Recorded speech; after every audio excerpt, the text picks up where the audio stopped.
Hello everyone, I am Amin. Welcome to BYK Book Summary.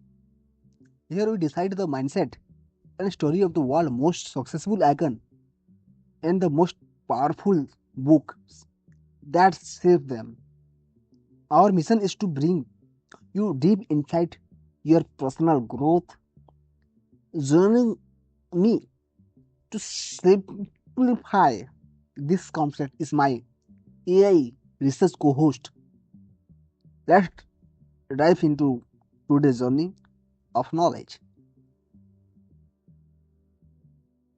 All right, today we are diving into a book that was literally written in the darkest place in human history, but somehow it offers one of the most powerful blueprints for hope and resilience I've ever seen. We're talking about Viktor Frankl's Man's Search for Meaning. We're going to unpack this incredible idea that if you have a real reason to live, a true why, you can survive almost anyhow. So let's start with a bit of a riddle. What in the world could possibly connect a psychiatrist who survived the horrors of a Nazi concentration camp with one of the most successful billionaire investors of all time? It seems impossible, right? But the answer, the link between these two men, reveals something absolutely fundamental about what really, truly drives us as human beings. So keep that question rattling around in your head. To get to that answer, you first have to understand the man at the center of it all, Viktor Frankl. See, long before the unimaginable nightmare of the Holocaust, he was this brilliant, up-and-coming psychiatrist in Vienna. It was the place to be for psychology, and he was on a path that was about to be just completely and violently shattered. I mean, just look at this timeline. You can see his genius from the get-go. At only 16 years old, he's writing back and forth with Sigmund Freud, the father of psychoanalysis himself. By the 1930s, he's already cooking up his own unique theory of psychology. And then, 1942, everything changes. He, his wife, his parents, his brother, they're all deported to the camps. And 3 years later, when he's finally liberated, he's the only one left. He walks out of that hell completely alone. It was inside the fences of Auschwitz and other camps that Frankl, the psychiatrist, became something else. He became an observer of the human soul at its absolute limit. I mean, he was stripped of everything. His name was gone, replaced by a number, his family, his life's work, all of it. And in that emptiness, he started to notice a pattern, a kind of secret ingredient that seemed to separate the people who made it from those who didn't. And here's the shocking thing he discovered.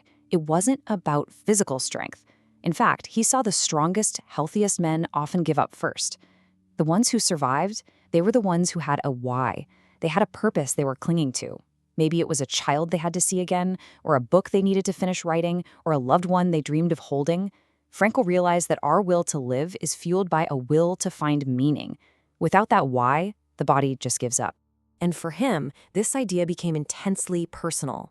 He tells this story of being on a forced march one freezing morning, barely able to move, his feet all frostbitten, and in his mind, he just started vividly picturing his wife. He had no idea if she was even still alive, but he imagined her smile, he had conversations with her in his head, and he felt her presence so strongly that the love he felt for her gave him the strength to keep marching. It was a revelation. Love itself could be the ultimate meaning, a reason powerful enough to get through anything. And all of this led him to his most powerful insight. Think about it. His captors could control his body, they could starve him, they could beat him, they controlled his entire physical world. But there was one thing, one tiny space they could never, ever touch. And that was his inner freedom. The freedom to choose his attitude about what was happening. He could choose despair, or he could choose to find some sliver of meaning in the suffering. And that choice, he said, is the last of the human freedoms.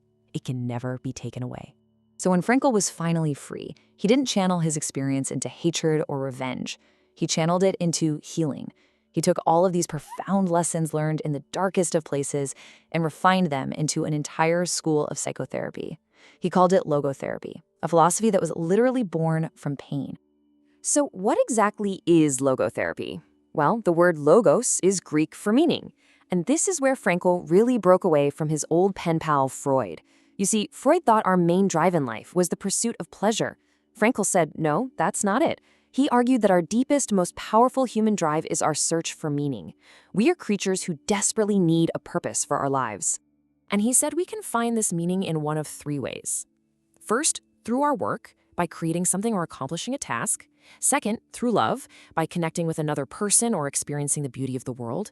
And third, and this is the one that's so radical, we can find meaning in our suffering itself, through the attitude we choose to take when faced with something we can't change. And this idea connects directly to building resilience. Frankl saw it firsthand. The prisoners who were quickest to break down were the ones who just blamed fate, who cursed their terrible luck. But the ones who lasted, they were the ones who, against all logic, took personal responsibility. Not for being in the camp, of course, but for their response to being there.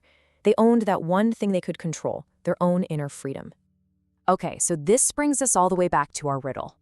Years later, Charlie Munger, the brilliant billionaire partner to Warren Buffett, was asked for book recommendations. And one of the top books he told everyone they had to read was Man's Search for Meaning. So, why? Why would a finance guy care so much about this story of survival? Well, it's because Munger knew that if you want to be successful at anything, you have to understand what makes people tick. And Frankl's book is like the ultimate case study in human motivation. It proves, beyond a shadow of a doubt, that the most powerful driver for a human being isn't money or power or fame. It's meaning. It's purpose. An employee who finds meaning in their work will always outperform one who's just there for a paycheck. It's that simple. So look, this isn't just some dusty historical account. Frankl's wisdom is an incredibly practical toolkit for our own lives, for our own personal camps, you know? Maybe it's the anxiety you feel about your future, a really tough breakup, losing a job. These are the moments where Frankl's ideas become so important. These are the moments where we have to choose our response. Okay, so let's get really practical here. How can you take this profound wisdom and actually apply it to your life, like today? Whether you're feeling a little lost or you're going through something genuinely tough, there are specific things you can do to start building that muscle of meaning. Okay, here is a really powerful exercise that Frankl himself suggested. First, just take a moment and really vividly imagine the person you want to be in, say, 10 years. A person living a life full of purpose. Got it? Now, from that future self's perspective, look back at the struggle you're facing today. And ask that wiser future you, hey, was going through this thing back then necessary for me to grow into you? So often, the answer is yes. And that one simple shift can change a crisis into a curriculum. And you can bake this into your daily life with 3 super simple habits. 1, create. Make something. Write 1 paragraph, cook a meal, organize a shelf. It doesn't matter how small. It's about causing an effect. 2, connect. Go out in nature and really notice it. Listen to a piece of music or have a real conversation with someone. Get outside of your own head. And 3, reframe. Pick one nagging problem in your life and instead of asking why me, ask what is this trying to teach me? Which leaves us with this one last really powerful question to think about. Viktor Frankl's great lesson is that we don't always get to choose what happens to us in life, but we always get to choose what it means. And if you can find a meaning in your suffering, if you can see it as a path to growth, a lesson in strength, a reason to help others, then is it really just suffering anymore? Or has it become something else entirely? So, friends, those were the powerful insight that can truly transform your life. Remember, growth doesn't come from the just listening, but from applying this lesson. If you want to get 1% better every day, make sure to subscribe and follow BYK Book Summary. I am Amin, and I will see you in the next episode with another incredible story. Until then, read more, think deeper, and live with meaning.